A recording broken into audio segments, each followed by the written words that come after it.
Hello and welcome back to episode 3 of the Total War Warhammer 2 quest battle walkthrough. In today's episode we are playing the third quest battle, which is as Teclis. So what we're going to be fighting today is the quest battle called Sword of Teclis, which, as we notice on the map, is Vaul's Anvil. So let's get into it. But first, let's look at the details and enemy forces. While the Witch King himself is absent from the initial attack of Vaul's Anvil, he sends forth his best to deal with Teclis. The volcano rages all around, as if it knows that battle is inevitable. Teclis has sent word to his brother, but has no notion where Tyrion is, or if he will even answer the summons. And so, the High Lore Master must face the forces of the Witch King alone, but he is not afraid, for he is Teclis, defender of Ulthuan. Now let's look at the enemy forces. So the enemy forces are a general, 3 Blackguard Crosshairs, 2 Blackguard of Nagorond, 1 Har-Ganath Executioners, 1 Witch Elves, 3 Dark Shards with shields, 1 Shades with great swords, and 1 War Hydra. But they will have very likely reinforcements. So, let's get into the battle. And as we see, just as expected, the reinforcements are 1060, so that's probably another army. But we should look at this map for a tactical overlay to see how we could use it to our advantage. Before we do that, let's listen to the introduction. I see the Witch King's armies, but not Malekith himself. They say he is scared of me, that he worries about a prophecy foretelling his doom by a magic wielder of male aspect. Perhaps he cowers on his black ark. Do not show these fallen kin mercy, for they have never shown us any. For Lilith, for the Phoenix Throne, for Ulthuan! Alright.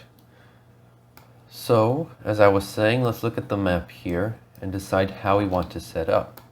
Now, we're about an equal distance away from the center, but if we pay attention we can see on the map that the enemy has no way of going around. The lava has just cracked on through, and this is the only way in. So that means if we block this off, the enemy can't go around us or flank us, which is the ideal situation. So what we're going to do is we're going to set up our spearmen, then our swordmasters of Hoeth and the white lines of Krace, and then we're going to have our archers behind them. So we can easily hold the front line while giving our archers plenty of protection and still allowing them to shoot into the enemy. Now, the only downside is that we have cavalry, and to use them effectively, we'd have to charge out. But I think that's fine.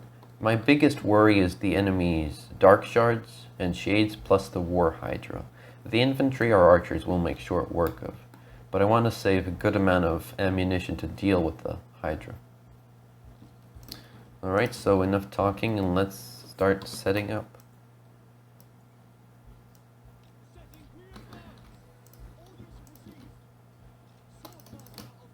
Now we have to be careful because the archers will make short work of our units. Yeah, there we go. So I have to quickly charge out the cavalry.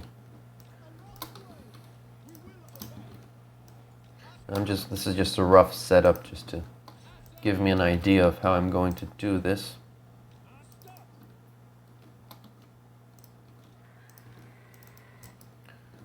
Now I'll probably use the Phoenix to just draw the enemy's attention and get them into the position I want them to be in. Or just to take out the Dark Shards. The cavalry is going to be a real pain. I mean, those archers are going to be a real pain. Just need to take them out no matter what. Fortunately, this time we only have 2 cavalry units, not 4. Uh-oh. That wasn't good. Now, I don't want to go too close so I don't draw the second army's attention. I want them on higher ground to give them the ability to have easier access into the enemy's lines. And as you see, so far we're doing extremely well. But I need to take out these archers if I am to almost ensure victory. Now what I'm going to do is I'm going to stop the fire from our archers and just use the Lothern Sea Guard fire ammunition, so we can serve the majority of our ammunition while still inflicting a good amount of damage. Come on, take them out. Rout them. No! Alright, guess I'm going to have to use the Phoenix to do this then.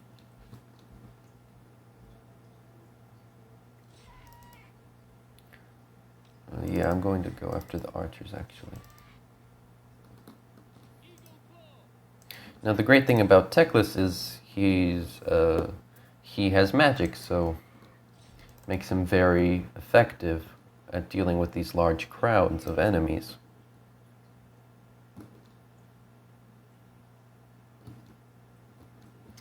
But I don't want to really do that until we really get a good amount of them stuck here.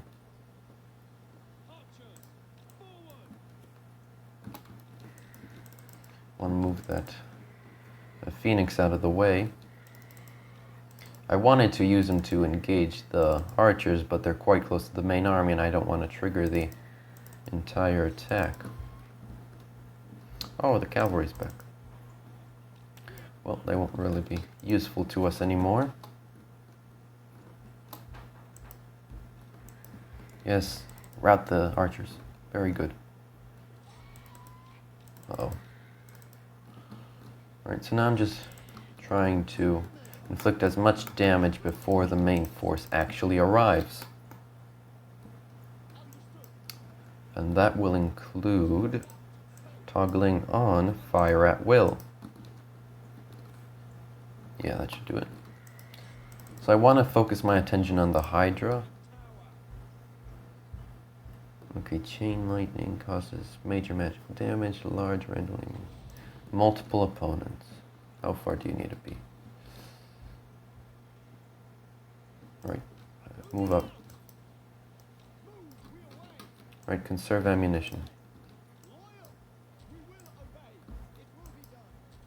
Don't waste it on them, they're already routing permanently. Come on, come on. There we go. It's going to be a nice hit. Come on, hurry. Yeah. There we go. Beautiful. Uh-oh, the Witch King himself has joined.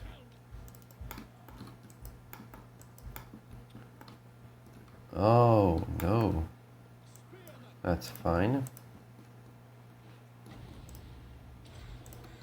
Want to try and take out...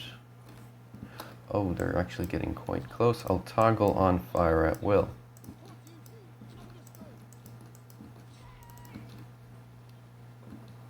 There we go. I'm going to get the Phoenix out of there.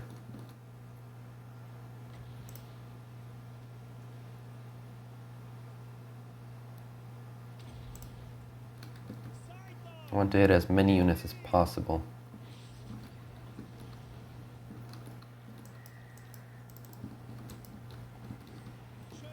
Uh-oh. The Witch King has his own spells.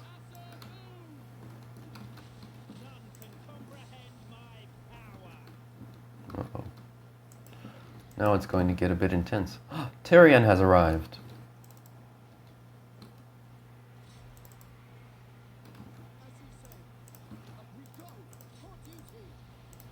Uh-oh. Uh-oh. Teclis, get out of there.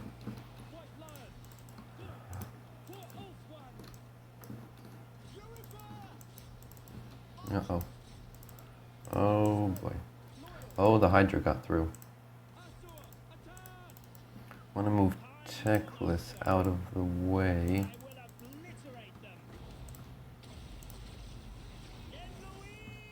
Just want to take out those archers finally. So the Hydra is going down much faster than the Witch King himself because obviously it's a weaker unit. And good, we've started to rout it.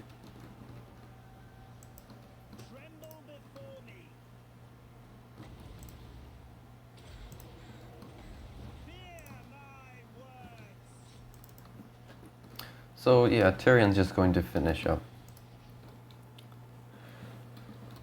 So it seems like the battle is mostly won, so I'll go over what I did to achieve this victory. I'm not going to celebrate yet because it isn't certain. Luckily for us, the Witch King went into our Sword Masters of Hoeth, which are an extremely strong infantry unit, so they could easily hold him off without taking that many casualties.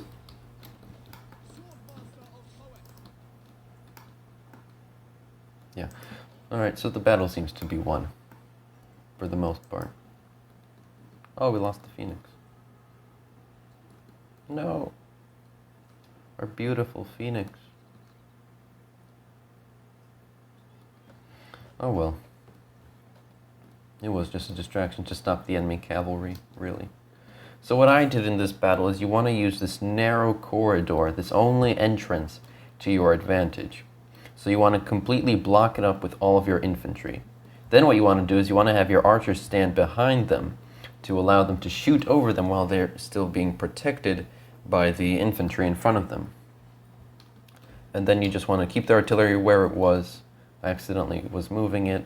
And just shoot into the enemy as they advance. Now your biggest weapon and strongest weapon is going to be Teclis himself. As you see, he got 564 kills because of those spells, and he wasn't really much in hand-to-hand combat. And the artillery got 158 kills. And as you see, the infantry didn't do as well, but the archers got a good amount as well. Each of them most of them nearly at 100 kills.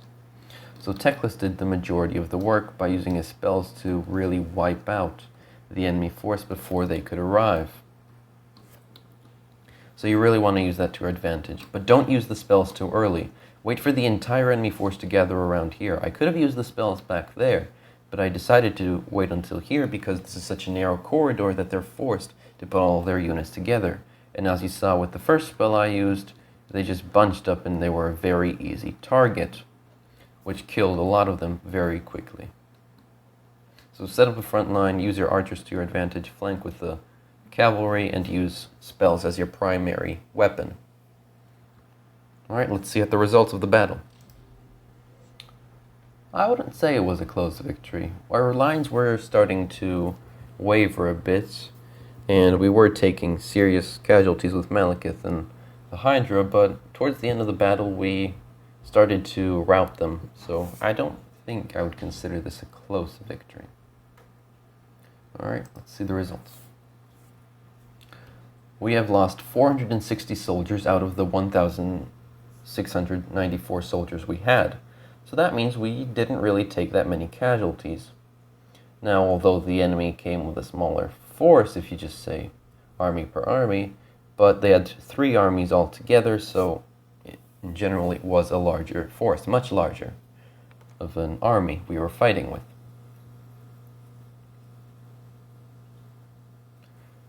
So I think this went pretty well. We routed the enemy's strongest units quite quickly.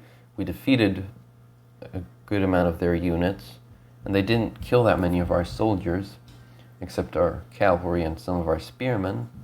But other than that, it went really well because of the formation we did. We really used the spells very well. Well, I'd like to thank you all for watching, and I really hope you enjoyed watching this, and I really hope this was a helpful video on beating this quest battle on your own. This is really one of those easier quest battles because all you have to do is just wait in the corridor and just drop down spells and tell your archers when to fire. Because you don't want to have them on fire at will all the time because they'll just run out of ammo by the time the second army arrives.